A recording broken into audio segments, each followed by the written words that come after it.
जिस बंदे की जेब में पैसे हैं कुर्बानी उस पर वाजिब है, उसके अब्बा जी पर वाजिब नहीं। अगर अब्बा जी के पास अलग पैसे हैं तो अब्बा जी पर कुर्बानी वाजिब होगी।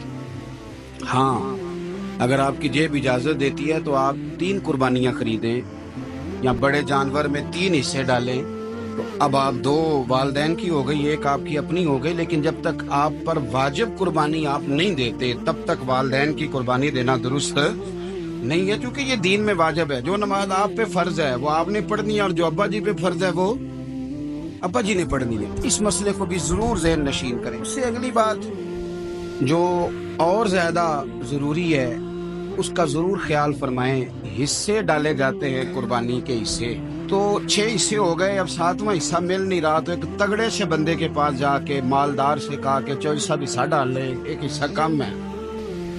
चौधरी साहब कहने लगे कि मैंने तो पहले भी 4 बकरे लिए हुए हैं, तो चलो अगर तुम कहते हो तो चलो बड़ा गोश्त आ जाएगा, टिक्के ही बना लेंगे, चलो बड़ा गोश्त भी 10 किलो आ जाएगा तो कबाब के लिए रख लेंगे, चलो रख लो हिस्सा।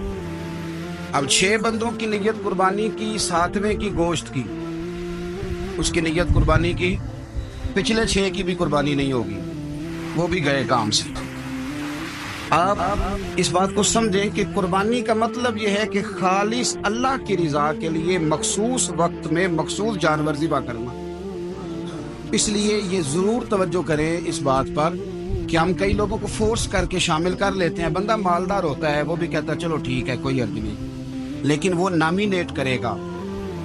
अगर उसने अपनी कुर्बानी रख लिया तो फिर वो बताएगा ये कुर्बानी किसकी है, वालदैन की है, किसकी है।